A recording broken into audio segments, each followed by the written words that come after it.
ख्रिस्त में मेरे माता पिता, भाइयों एवं बहनों, आज मैं बहुत आभारी हूँ ईश्वर को धन्यवाद देने के लिए, ईश्वर के आशीष और कृपाओं के लिए। 2022 में ईश्वर ने हमारे ऊपर महती दया दिखाई, अपनी आशीष और कृपा से हम सबों को भर दिया और आज मैं उसी को धन्यवाद देने हेतु यहाँ पर खड़ी हूँ। हम सब ईश्वर की कृपा और आशीष को बहुत प्रकार से पहचानते हैं। हम ईश्वर की आशीष और कृपाओं को अनेक प्रकार से अनुभव कर सकते हैं, देख सकते हैं और हमारे जीवन में लागू कर सकते हैं। बीते साल में ईश्वर ने हम सबों को दया और प्रेम से भरते हुए हम सबों की रक्षा की और इस दिन तक हम सबों को पहुंचने के लिए अवसर दिया। यह ईश्वर की ही एक बड़ी कृपा है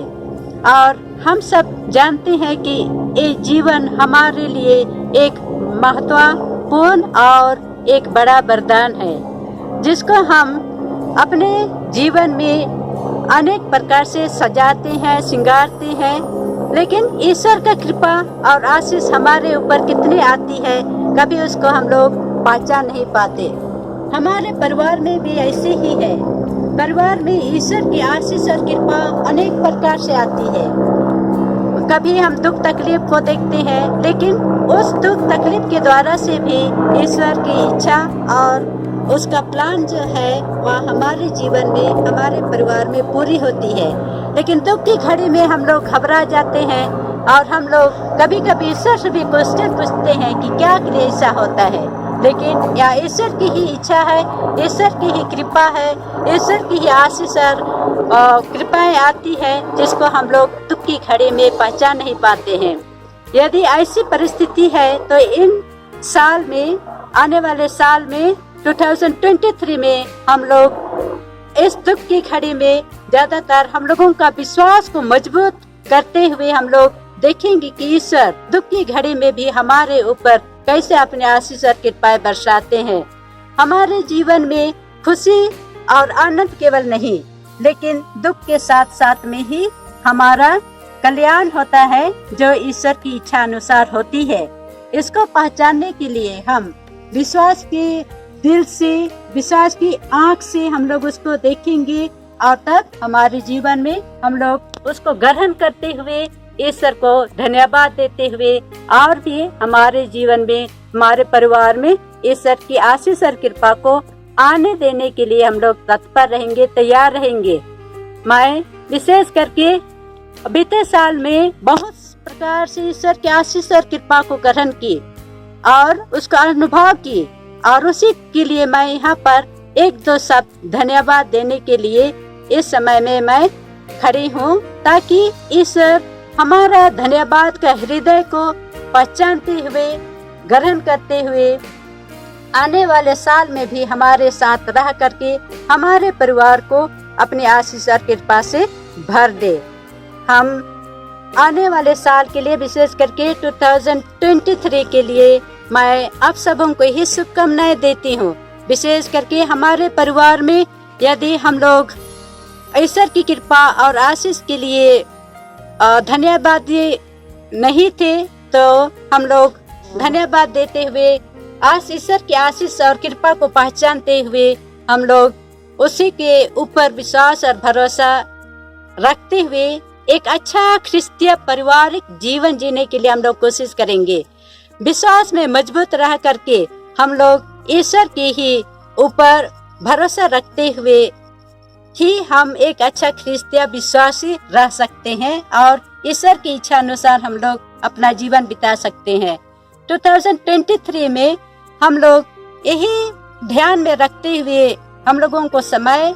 बिताना चाहिए कि विशेष करके विनती प्रार्थना, जो हम लोगों का जीवन के लिए एक हथियार है और उसी के ऊपर हम भरोसा रखते हुए अपना जीवन बिता सकते हैं। विनती प्रार्थना के बिना हमारा ख्रिस्तीय जीवन, हमारा विश्वास में मजबूत रहना आसान नहीं है। इसलिए हम लोग हमारा जीवन को एक अच्छा और बड़ा वरदान समझते हुए हम लोग ईश्वर के ऊपर ही भरोसा रखना चाहिए। ईश्वर के बिना हम लोग कुछ नहीं कर सकते और ईश्वर ही हमारा एक सहारा है, जो वही हम सबों को सहायता देने वाला, वही हमारे लिए एक सहायक कार्य होता है, जो हम उसके लिए और उसी के प्रति जो कुछ करेंगे उसमें हम लोग सफलता पाएंगे। नहीं तो हमारा जीवन ईश्वर के बिना ना सफलता मिलेगी और न उसके बिना हम एक अच्छा क्रिस्तीय पारिवारिक जीवन बिता सकेंगे। ईश्वर ही हमारा एकमात्र सहारा है, जो हम सबों को सृष्टि किया और हम सबों को ऐसे ही नहीं छोड़ देता है कि वह हम सबों को बेसहारा बना दे। उसी के ऊपर हम लोग सहारा लेंगे, उसी के साथ हम लोग जीवन बिताने के लिए विश्वास के साथ मजबूत रह करके जीवन बिताने के लिए कोशिश करेंगे। पारिवारिक जीवन विशेष करके माता पिताओं के लिए एक वरदान के रूप में, एक माता पिताओं का दायित्व निभाने के लिए सबों को दिया है। और जो माता पिताएं अच्छा पारिवारिक जीवन नहीं बिताते हैं, बच्चों को शासन में नहीं लाते हैं, तो हम लोग जानते हैं कि वे माता पिता ईश्वर के साथ कैसे संबंध रखते हैं या ईश्वर का संबंध उन लोगों के साथ कैसा है। हम लोग माता पिताओं के द्वारा से देख सकते हैं कि माता पिता यदि अच्छा विनती प्रार्थना करने वाले हैं तो उनका परिवार अच्छा रहता है। उनके माता पिता और बच्चे उनको शासन या अच्छी तरह से ईश्वर के मार्ग पर चलने के लिए उन लोगों को सहायता करते हैं। लेकिन जब माता पिता ही उसके इच्छा अनुसार जीवन नहीं बिताते हैं तो परिवार टूट जाती है, बच्चे माता पिता के अधीन में नहीं रहते हैं। इसलिए हम सबों को ध्यान देना चाहिए कि माता पिता हमेशा विनती प्रार्थना जीवन बिताते हुए बच्चों को भी ईश्वर के इच्छा अनुसार जीने के लिए सहायता करना है और ईश्वर के मार्ग दिखाने के लिए हम सबों को प्रार्थना की जरूरत है। इसलिए 2023 में यदि ये सब को हम लोग नहीं किए हैं तो 2023 में हम लोग ये सब को ध्यान में रखते हुए करने के लिए कोशिश करेंगे और तब ईश्वर की महती दया हम सबों पर हमेशा बनी रहेगी। हम लोग ध्यान देंगे या विशेष करके विनती प्रार्थना और हमारे रोज दिन का ड्यूटी, रोज दिन का काम को हम लोग एक साथ कैसे निभाएंगे,